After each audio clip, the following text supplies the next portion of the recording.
आखिर में इंडिया थोड़ा सा जिटर हुआ, मतलब ऐसा नहीं है कि वो कोलैप्स कर गए। जैसे आसिफ ने कहा, मैं टोटली एग्री करता हूँ, दे वर गोज आफ्टर द बॉलिंग ना, वो तो मार ही रहे थे, बट स्टिल इंडिया से हम ये एक्सपेक्ट करते हैं कि यहाँ पे कोई छक्के मारता मारता मैच खत्म करेगा। तो पाकिस्तान ने ऐसे करके मैच देखा होगा इस तरह से कि हम नहीं देख रहे मैच, लेकिन पाकिस्तान की नजर तो होगी। लेकिन India is a far superior side. आज बीच में एक बात ये भी हुई जो मैंने सुनी कि शायद अभिषेक शर्मा 2 मैचेस के लिए मजीद बैठ जाएंगे। 50% पाकिस्तान का जो बर्डन है वो अभिषेक शर्मा ही होंगे, क्योंकि अभिषेक शर्मा, उसके अलावा हार्दिक पांड्या, ये 2 परफॉर्मर्स हैं पाकिस्तान के खिलाफ रिसेंट हिस्ट्री में अगर देखें। भारत ने नामीबिया को 93 रन से शिकस्त दी और ऑन पेपर ही आपको बहुत बड़ी मतलब कामयाबी नजर आ रही है, लेकिन इसमें भी इंडिया के हवाले से कुछ ऐसी चीजें छुपी हैं जो शायद पाकिस्तान एक्सप्लॉइट कर सकता है, जैसा कि एक मिडल ऑर्डर का कोलैप्स हुआ भारत का, और पावर प्ले के अंदर नामीबिया ने आज थोड़ी सी हिम्मत दिखाई, लेकिन जैसे ही पावर प्ले खत्म हुआ, स्पिनर्स आए, तो फिर उसके बाद नामीबिया का डाउनफॉल हुआ। तो समझेगा यार 209 रन बनाए हैं, बड़ी ठुकाई की होगी, नामीबिया की 16 पे आउट हुई है, तो बिल्कुल। लेकिन अंदर छुपी बात यह है कि इंडिया का बैटिंग क्लैश होता है जनाब, ठीक है 200 रन बनाने के बाद भी हुआ, लेकिन 205 पे 4 आउट थे और आखिरी 5 विकेट 5 रन पे गिर गई, तो थोड़ा सा कमेंटेटर भी परेशान हो रहे थे यार के थोड़ा सा नामीबिया के खिलाफ इतना अच्छा नहीं कर सके आखिरी 3 ओवर में। और जब नामीबिया की बैटिंग आई तो दे वर 67 फॉर 1 इन जस्ट 7 आवर्स। लेकिन बस यही 2 बातें याद रखने वाली की है इस मैच में। लेकिन कहीं ना कहीं यहाँ से पाकिस्तान के लिए है इसके अंदर पॉइंट नोट करने वाले, जैसा कि हमने देखा कि रिस्मस ने बहुत अच्छी बॉलिंग की, उस्मान तारिक की थोड़ी प्रैक्टिस भी करवा गई इंडिया को आज, और पावर प्ले में जो अटैक किया आज इंडिया के ऊपर जरूर थोड़ा सा प्रेशर आया। आपकी क्या राय है इस मैच पर?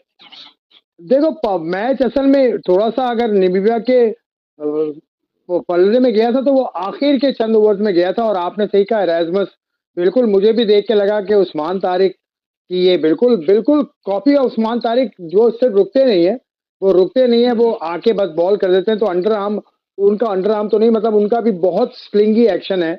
और अगर इंडिया की जो जो 5 या 4 विकेट जो गिरे थे, अगर उनमें से देखें तो एक बस बोल्ड ऐसा हुआ था कि एरास्मस को मिला था, बाकी अच्छी फील्डिंग, एक बहुत अच्छी बाउंड्री के ऊपर फील्डिंग थी, वो कैच किया।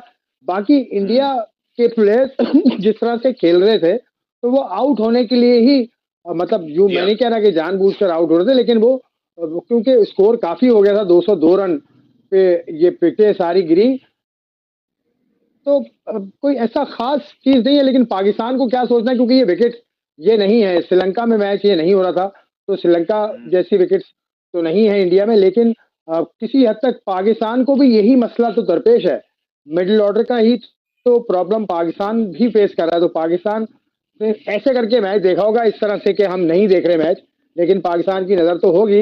लेकिन India is a far superior side. आज बीच में एक बात ये भी हुई जो मैंने सुनी कि शायद अभिषेक शर्मा 2 मैचेस के लिए मजीद बैठ जाएंगे। अभिषेक शर्मा को उस वक्त दिखाया भी था और कमेंटेटर ने कहा, लेकिन फिर कमेंटेटर ने यह भी कहा कि शायद ये ऐसे ही ब्लफ हो, अभिषेक शर्मा फिट हैं और आ जाएंगे अगले, क्योंकि अभिषेक शर्मा अगर नहीं आते तो ये बहुत बड़ा ब्लो होगा इंडिया के लिए, क्योंकि उनका जो ओपनर, आपको याद होगा इससे पहले जब पाकिस्तान ने खेला है, अभी हाल ही में जब हम इंडिया से खेला है, तो अभिषेक शर्मा ने मैच को एक तरफ कर दिया था।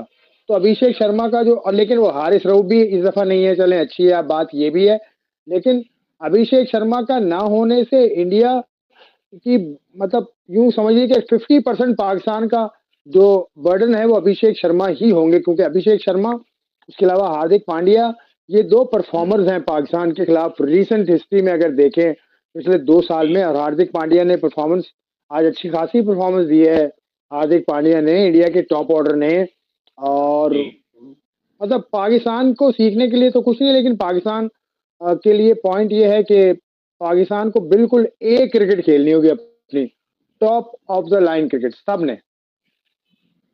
बिल्कुल आपने ठीक बात की। अभिषेक शर्मा की इंजरी के मुताबिक भी कुछ डिटेल्स मौजूद हैं, और हमारे दोस्त और हमारे जो कुलीग हैं अहमद ने भी ज्वाइन कर लिया। ईशान किशन बहुत ही शानदार खेले, अपनी शायद जिंदगी की कहते हैं फॉर्म ऑफ हिज लाइफ, क्या भर भर के वो छक्के मार रहे हैं आजकल, और आज भी इससे 24 गेंदों पे 61 रन बनाए, 5 छक्के 6 चौके, मतलब लिटरली वो याद ताजा करें किसी भी ऐसे लेफ्ट हैंडर की जो अपने ग्रुप पे जब होता है ना, वो इतना ही जो है ना वो किलर किस्म का खेलता है।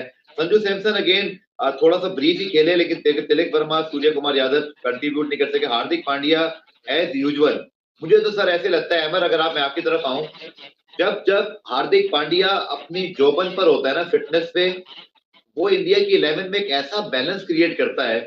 एक तो नीचे आके उसकी बैटिंग में हमेशा वो एक किलर ब्लो करता ही करता है, मैच फिनिश करता है।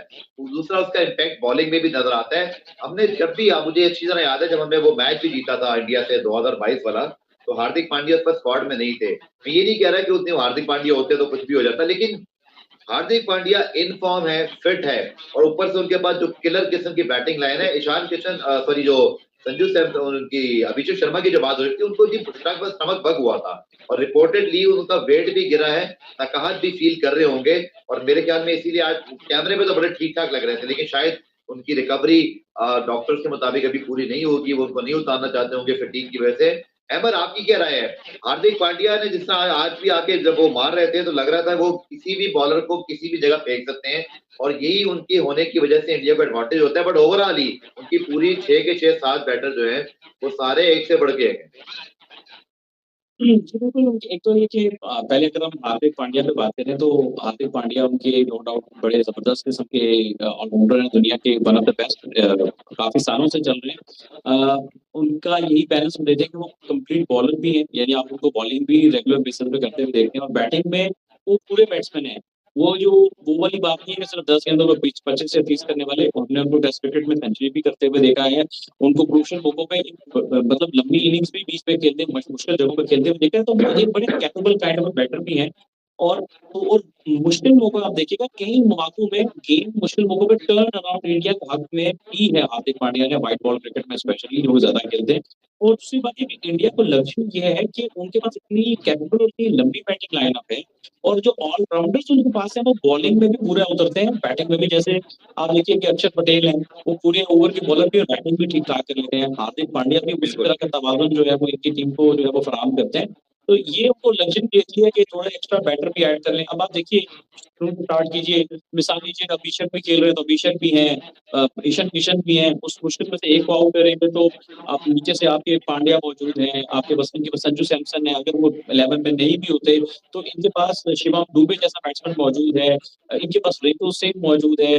तो मतलब अब इतनी लंबी बैटिंग लाइनअप है कि आप बहुत ही हाई क्वालिटी क्रिकेट खेलेंगे तो जाके इनसे जीतेंगे, और फिर अगर इवन आपने इनको थोड़े कम टोटल में भी आउट कर लिया, तो इनके पास जो बॉलिंग वो भी बड़ी कैपेबल है। अब जो नए गेम पे बुमराह है, और उनके अलावा जब अगर आप पावर प्ले गुजार भी लिया, तो जो वो वरुण चक्रवर्ती और जो कुलदीप वाला चैलेंज आपके लिए आएगा, उसके लिए भी आपके पास वो क्वालिटी क्रिकेट होनी चाहिए। वहां पे इतने आसानी से जो लंबाड़ू शॉट आप देसी इस्लाम में कहते हैं ना, वो शॉट आराम से नहीं लगेगा, उनको बड़ा रीड करके, क्योंकि दोनों तरफ ये दोनों गेंदबाज जो है, बॉलर जो स्पिनर है, वो गेंद टर्न करने की सलाहियत रखते हैं। तो मेरा ख्याल है कि जो अभी बात करूँ ना, कि एक गेम आपको बहुत हाई क्वालिटी क्रिकेट खेलनी पड़ेगी। और जो लास्ट बस एक बात ऐड करूंगा कि हम क्या हुआ कि रिसेंटली मैचेस में काफी क्लोज आ गए, कई मैचेस में हम जीत की पोजीशन में आके निकल गए, क्योंकि जो क्रूशियल मोमेंट्स होते हैं ना, वहां पर अपने तजुर्बे या बैटिंग स्किल की वजह से भारत हारे के मैचेस में भी एट दैट वो उन्होंने उन मैचेस को जीत लिया। अच्छा गफार, एक चीज मैं ऐड कर दूं, एक चीज ऐड कर दूं। हार्दिक पांड्या का अगर 3 साल का सफर आप देखें, तो हार्दिक पांड्या वो प्लेयर है जिसको मुंबई इंडियंस ने कप्तानी मिलने के बाद, मुंबई इंडियंस के जिस ग्राउंड पे वो जाते थे आईपीएल के दौरान, उनको इतना हूट किया जाता था, बहुत हूट किया जाता था। ये पाकिस्तान में किसी प्लेयर के खिलाफ नहीं हुआ। अब बाबर आजम जब जाते हैं ग्राउंड में तो उनको पजीराई मिलती है, लेकिन बहुत सारे लोग जो बाबर के फैन हैं वो कहते हैं कि बाबर को वो इज्जत नहीं दे रहे लोग, वो बाबर पे तनकीद कर रहे हैं। नहीं, ऐसा नहीं है, बाबर पे तनकीद कोई नहीं कर रहा, लेकिन तनकीद देखिए इस तरह सही जाती है कि आप वापस आए, आप 2024 का वर्ल्ड कप का फाइनल खेलें, और उसके बाद वो फाइनल जिता के फिर आप खड़े हो पब्लिक के सामने, जब आपके मुल्क में ट्रॉफी आए, रोहित शर्मा आए, तो वो पूरे मुंबई ग्राउंड के सामने वो जाएं, और उन एक तरह से मुंबई के ग्राउंड के जो लोग हैं उनको हार्दिक पांड्या ने शर्मिंदा किया। तो ये होती है परफॉर्मर, ये होता है परफॉर्मर कि अगेंस्ट ऑल दी ऑड्स, सारी परेशानियों से वो उसने तो कप्तान नहीं कहा था ना कि मुझे बताओ मुंबई इंडियंस का, वो इसलिए लोग उसको बू कर रहे थे, उसको बुरा भला कहते। तो इतने खतरनाक फेज से निकलकर एक प्लेयर इतना बड़ा बनता है। तो हमारे यहाँ नाम तो ले लेते हैं कि यार आप प्लेयर के पीछे पड़े रहते हैं, लेकिन प्लेयर ये होता है हार्दिक पांड्या। तो he is a wonderful all rounder, इसमें कोई शक नहीं, लेकिन जितना बड़ा प्लेयर है उसने फिर साबित किया। बिल्कुल, और यू डोंट फॉरगेट कि देखें प्लेयर भी जो है वो इंसान ही होते हैं, और एक उनके साथ ये भी प्रॉब्लम रही थोड़ी सी कि एक बहुत ही पर्सनल मैं चीजें उसको डिस्कस नहीं करना चाहूंगा, लेकिन होता है जब खबरें नेगेटिव आ जाती हैं तो उससे भी दो चार थे, लेकिन उन्होंने इस चीज को कहीं अब मिलता है मेंटली बहुत स्ट्रांग है, और उन्होंने अपनी परफॉर्मेंस से सबको जवाब दे दिया। और अब वो मैंने कहा ना, जब हार्दिक पांडे जब खेलते हैं ना तो लगता है कि नंबर 1 आगे जी इंडिया की टीम हमारे ग्रुप में, ग्रुप ए के अंदर, और रन रेट भी उनका छलांगे मारता हुआ +3 पर पहुंच गया है। पाकिस्तान बहरहाल क्योंकि 2 मैच जीता है, तो मुझे लगता नहीं है कि कोई ऐसी सिचुएशन होगी जहां हमें रन रेट का मसला आएगा। हमें जरूर सिर्फ आखिरी में नामीबिया से जीतना है। पाकिस्तान भारत मैच यकीनी तौर पर दोनों टीमों में से किसी एक के पास मौका होगा कि आज नंबर 1 कौन होता है, तो लेट्स सी इस पे क्या होता है। लेकिन अगर मैं आपसे पूछूं, अब अहमद, तो जो खबरें आ रही हैं पाकिस्तान की ट्रेनिंग वगैरह, हमारे पास एक दिन है जब हमें एक और प्रैक्टिस सेशन के बाद अंदाजा होगा कि 15 तारीख के लिए क्या चीजें हैं। अभी तो जो खबरें आ रही मेरे ख्याल में थोड़ा अर्ली है, क्योंकि जाहिर बात है अभी तो मौसम की खबरें भी आ रही हैं, कि बारिश के इम्कान भी हैं, और ये है तो वो है। बट जो आज हमने इंडिया को देखा, अभी मैं आसिफ से भी डिस्कस करता है, रेस्मस ने जो बॉलिंग की आखिर में, इंडिया थोड़ा सा जिटर हुआ, मतलब ऐसा नहीं है कि वो कोलैप्स कर गए। जैसे आसिफ ने कहा, मैं टोटली एग्री करता हूँ, दे वर गोज आफ्टर द बॉलिंग ना, वो तो मार ही रहे थे, बट स्टिल इंडिया से हम ये एक्सपेक्ट करते हैं कि यहाँ पे कोई छक्के मारता मारता मैच खत्म करेगा। वहां 5-6 विकेटें गिरी, उससे पहले भी इनके 5 जल्दी आउट हो गए थे। थोड़ा सा इंडिया अपने परफेक्ट गेम पे नहीं है, तो इसका क्या इम्पैक्ट होगा। दूसरा, जो अभिषेक शर्मा अभी तक नहीं खेले, एक मैच में जल्दी आउट हो गए 0 पर, एक मैच वो खेले नहीं। अब वो पाकिस्तान के खिलाफ जब खेलेंगे, थोड़ा सा मैं उनके लिहाज से कहूंगा कि उस तरह से टच में नहीं होंगे, थोड़ा सा बीमारी से भी नबरद आजमा होके आ रहे हैं, फर्क पड़ता है इन चीजों से। जी बिल्कुल, जैसे आपने देखा है कि अभिषेक शर्मा ही उनके ऐसे प्लेयर हैं जो कि ठीक है, बाकी बहुत अच्छे बैट्समैन हैं उनके, इसमें कोई दोहराई की बात नहीं है, लेकिन वो इतना एक्सपेक्टेड है कि वो एक पावर प्ले में अगर खेल जाए, सिर्फ 6 ओवर ही खेल जाए, तो वो मैच को एक तरफ कर देते हैं, वो इतना इम्पैक्ट डाल देते हैं। तो मेरे ख्याल है कि अगर इन केस अभिषेक शर्मा नहीं होते, एक तो इंडिया को थोड़ा सा यानी ठीक ठाक फर्क पड़ेगा, और इन केस अगर वो खेलते हैं तो उनकी विकेट पहले हासिल कर ली जाती है, तो ये बहुत बड़ा मोरल बूस्ट है, क्योंकि उनके अलावा जो बैटिंग में चैलेंज है तो सारे बहुत अच्छे प्लेयर, लेकिन शायद फिर भी उनको काबू करना उनकी निस्बत जो है वो आसान है। लेकिन अगेन जो मेरे हिसाब से सवाल ज़हन में आ रहा है कि कौन होगा आपकी 11 में, क्या आप 2 फास्ट बॉलर और 1 ऑलराउंडर के साथ जाएंगे, क्या इसी कॉम्बिनेशन के साथ जाएंगे, क्योंकि शाहीन अफरीदी की जो अभी बॉलिंग फॉर्म है वो थोड़ी सी लम्हा फिक्रिया है, क्योंकि हमने उनका मेनली जो उनका रोल होता है वो नए गेंद के साथ होता है। जब वो नए गेंद ही अच्छा नहीं कर पा रहे हैं, महसूस होता है कि शायद इंजरी के बाद से अपना वो रिदम हासिल नहीं कर पाए जो एक आइडियली वो खुद भी बतौर बॉलर चाहेंगे।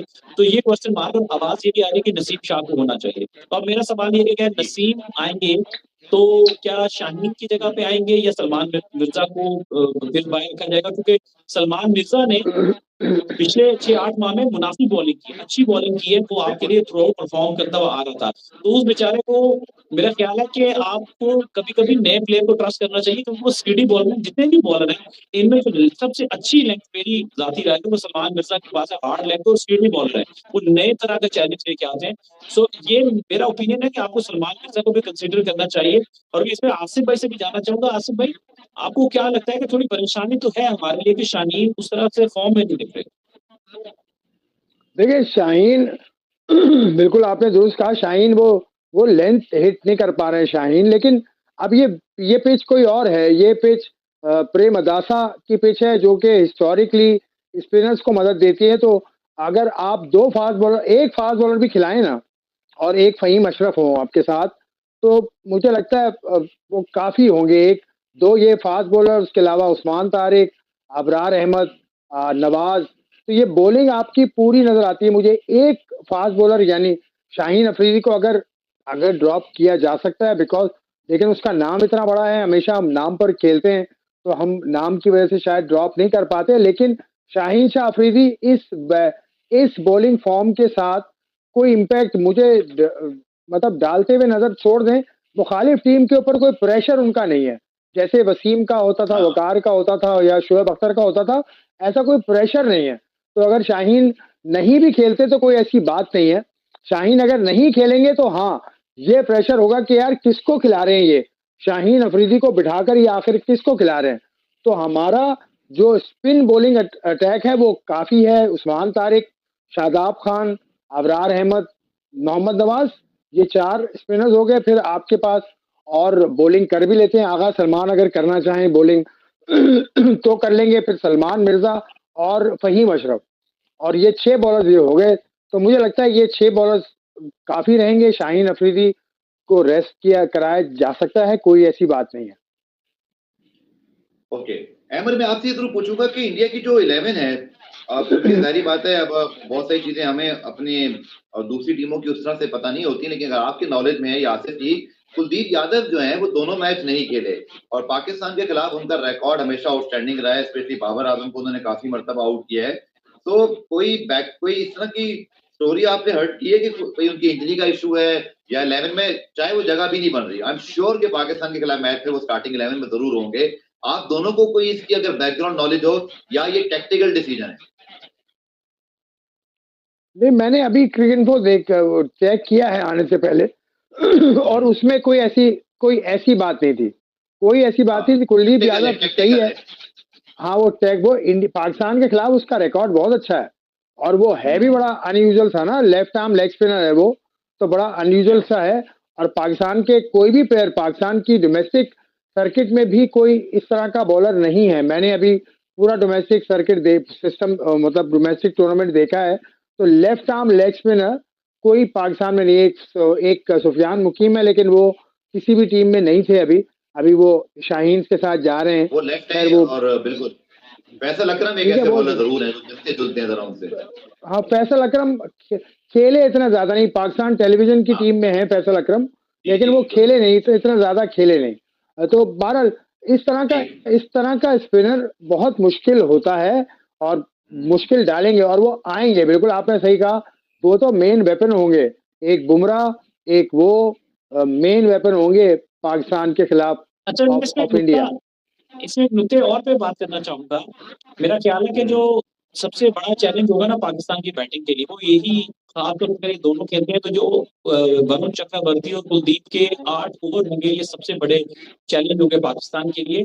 तो मेरा ख्याल ये है कि इसमें पाकिस्तान को कंडीशंस को पढ़ते हुए कि अगर तो स्पिन पे मदद हुई या जैसे तैसे भी हुआ, तो आपको अपनी जो बैटिंग लाइनअप है उसको बहुत समझदारी से इस्तेमाल करना है। एक तो उसमें मैं समझता हूँ कि सलमान अली आगा पे जिम्मेदारी बहुत आयद होती है कि वो कैलकुलेटेड एग्रेशन के साथ जाए उस मैच में। उसमें आप अफोर्ड नहीं कर सकते कि वो आंखें बंद करके घुमाए और आउट हो जाए, क्योंकि पाकिस्तान पे बहुत प्रेशर आ जाएगा, क्योंकि उनके पास स्पेन के खिलाफ अच्छी गेम है। वो खेलेंगे अग्रेसिव, लेकिन थोड़ा देखभाल के। फिर